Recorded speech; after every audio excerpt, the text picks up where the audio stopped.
तो देखिए इस क्वेश्चन में क्या दिया गया है, a parallel plate capacitor is to be designed with a voltage rating 1 kilo volt. ठीक है, तो हमें एक पैरेलल प्लेट कैपेसिटर बनाना है जिसकी वोल्टेज कितनी होनी चाहिए, 1 किलो वोल्ट होनी चाहिए। ठीक है, वोल्ट होनी चाहिए। तो using a material of dielectric constant 3 and dielectric strength about 10 की पावर 7 वोल्ट पर मीटर। और उसमें हमें क्या यूज करना है, मटेरियल यूज करना है जिसका डाइलेक्ट्रिक कांस्टेंट कितना होगा 3 और उसकी डाइलेक्ट्रिक स्ट्रेंथ कितनी होगी 10 की पावर 7 वोल्ट पर मीटर। ठीक है, तो देखिए for safety we should like the field never to exceed say 10% of the dielectric strength. तो हमें क्या करना है, सेफ्टी के लिए हमें अपने पैरेलल प्लेट कैपेसिटर की सेफ्टी के लिए जो हमारा डाइलेक्ट्रिक स्ट्रेंथ है, ठीक है, डाइलेक्ट्रिक स्ट्रेंथ उसके 10% के इक्वल हमें अपनी फील्ड रखनी है। ठीक है, उसके 10% के इक्वल हमें क्या रखनी है, अपनी इलेक्ट्रिक फील्ड रखनी है। ठीक है, उससे ज़्यादा फील्ड हमारी नहीं होनी चाहिए 10% से डाइलेक्ट्रिक स्ट्रेंथ के। ठीक है, उससे ज़्यादा नहीं होनी चाहिए। तो देखिए, तो what minimum area of plates is required to have a capacitance of 50 pico farad. तो कम से कम कितना एरिया होगा प्लेट्स का ताकि हमें कैपेसिटेंस कितना मिल जाए, 50 पिको फैराडे का कैपेसिटेंस मिल जाए। ठीक है, चलिए तो सॉल्व करते हैं। हमें बनाना क्या है, एक पैरेलल प्लेट कैपेसिटर। तो एक डायग्राम बनाते हैं, जैसे कि ये हमारा हो गया, ये हमारी पैरेलल प्लेट कैपेसिटर्स हो गई। ठीक है, इसका चार्ज हमने प्लस क्यू दे दिया, इसका चार्ज माइनस क्यू दे दिया। ठीक है, चलिए, और इसके बीच में हमने क्या रख दिया, एक मटेरियल रख दिया है जिसका डाइलेक्ट्रिक कांस्टेंट कितना है 3। ठीक है, जिसका डाइलेक्ट्रिक कांस्टेंट कितना है 3 है।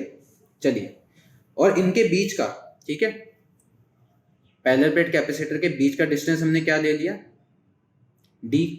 ठीक है, हमने क्या मान लिया, डी।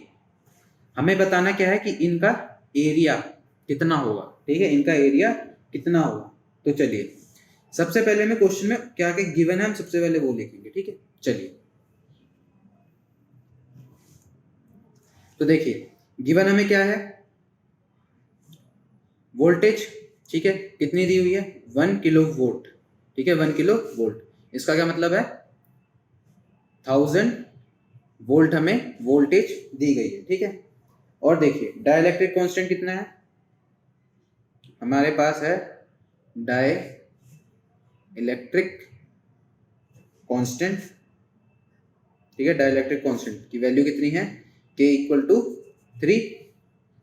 इसी तरह हमारे पास डाइलेक्ट्रिक स्ट्रेंथ भी दी गई है, डाइलेक्ट्रिक स्ट्रेंथ वो कितनी है 10 की पावर 7 वोल्ट पर मीटर। ठीक है, और देखिए सेफ्टी के लिए, ठीक है, सेफ्टी के लिए हमें क्या बोला गया है कि जो इलेक्ट्रिक फील्ड इंटेंसिटी है वो डाइलेक्ट्रिक स्ट्रेंथ का 10% एक्सीड नहीं करनी चाहिए। ठीक है, मतलब हम क्या बोलेंगे कि जो हमारी फॉर सेफ्टी, ठीक है, for safety electric field intensity never exceeds, ठीक है, never exceeds 10% of dielectric strength. ठीक है, डाइलेक्ट्रिक स्ट्रेंथ। तो हमें यहाँ से क्या मिल सकता है, इलेक्ट्रिक फील्ड इंटेंसिटी की वैल्यू मिल सकती है। ठीक है, तो उसको हम सॉल्व कर लेते हैं। चलिए, तो देखिए अभी हमने क्या बोला कि जो हमारी इलेक्ट्रिक फील्ड इंटेंसिटी है वो क्या एक्सीड नहीं करनी चाहिए 10% ऑफ डाइलेक्ट्रिक स्ट्रेंथ। मतलब हम क्या कह सकते हैं कि जो हमारी इलेक्ट्रिक फील्ड इंटेंसिटी है वो क्या है 10% ऑफ डाइलेक्ट्रिक स्ट्रेंथ। ठीक है, 10% ऑफ डाइलेक्ट्रिक स्ट्रेंथ। ठीक है, तो यहां से हम क्या निकाल सकते हैं, अपनी इलेक्ट्रिक फील्ड इंटेंसिटी निकाल सकते हैं। ठीक है, तो इलेक्ट्रिक फील्ड इंटेंसिटी क्या आ जाएगी 10 divided by 100 into dielectric strength कितना है 10 की पावर 7 वोल्ट पर मीटर। यहां से अगर हम इसकी सॉल्व कर लें तो इलेक्ट्रिक फील्ड इंटेंसिटी हमारे पास कितनी आएगी 10 की पावर 6 वोल्ट पर मीटर। तो ये हमारे पास क्या आ गई, इलेक्ट्रिक फील्ड इंटेंसिटी आ गई। ठीक है, अब देखिए इसके बीच पैरेलल प्लेट कैपेसिटर के बीच में डिस्टेंस भी था, तो डिस्टेंस की वैल्यू भी हम फाइंड कर लेते हैं। तो फॉर डिस्टेंस,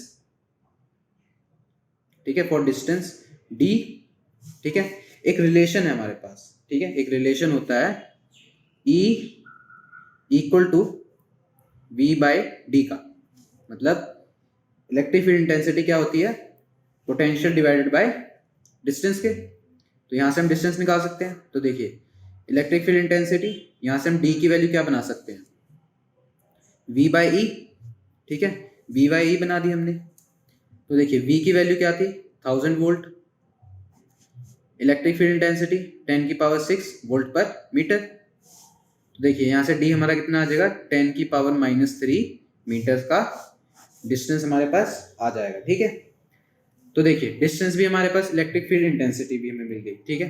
चलिए अब हमें क्वेश्चन में क्या बोला गया था कि हमें बताना है कि पैरेलल प्लेट कैपेसिटर का एरिया क्या होगा, ठीक है, पैरेलल प्लेट कैपेसिटर का एरिया क्या होगा। तो देखिए, तो फॉर एरिया, तो हमें एरिया फाइंड करना है, ठीक है।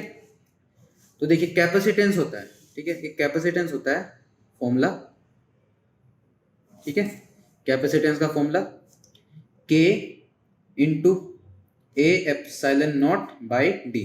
तो यहाँ K हमारा डाइलेक्ट्रिक कांस्टेंट है, A हमारा एरिया, एप्सिलॉन नॉट परमिटिविटी और D हमारा डिस्टेंस। चलिए तो यहाँ से हमें क्या निकालना है, A की वैल्यू निकालनी है, ठीक है।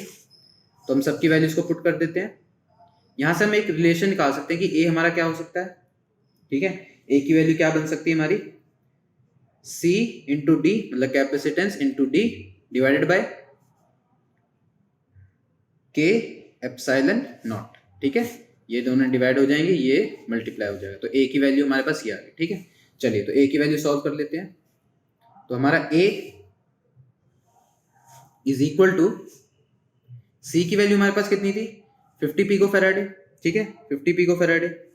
जैसा कि हमें क्वेश्चन में क्या दिया गया था कि जो हमारा C है, ठीक है, जो C है उसकी वैल्यू है 50 पिको फैराडे, ठीक है, 50 पिको फैराडे। तो हम क्या कह सकते हैं कि C हमारा क्या है, 50 इंटू 10 की पावर -12 फैराडे के इक्वल है।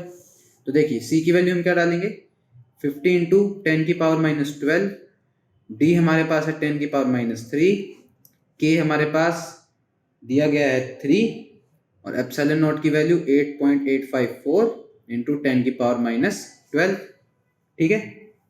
तो जब हम इसे सॉल्व कर लेंगे तो हमें आंसर कितना मिल जाएगा, 0.19 इंटू 10 की पावर -4 मीटर का स्क्वायर, ठीक है, 0.19 इंटू 10 की पावर -4 मीटर का स्क्वायर। या फिर हम कह सकते हैं कि हमें कितना मिल जाएगा, 19 सेंटीमीटर का स्क्वायर एरिया आ जाएगा, ठीक है। या तो हम कह सकते हैं 0.19 इंटू 10 की पावर -4 मीटर का स्क्वायर, या फिर 19 सेंटीमीटर का स्क्वायर। ये हमारा क्या है, एरिया इसका, पैरेलल प्लेट कैपेसिटर्स का, ओके।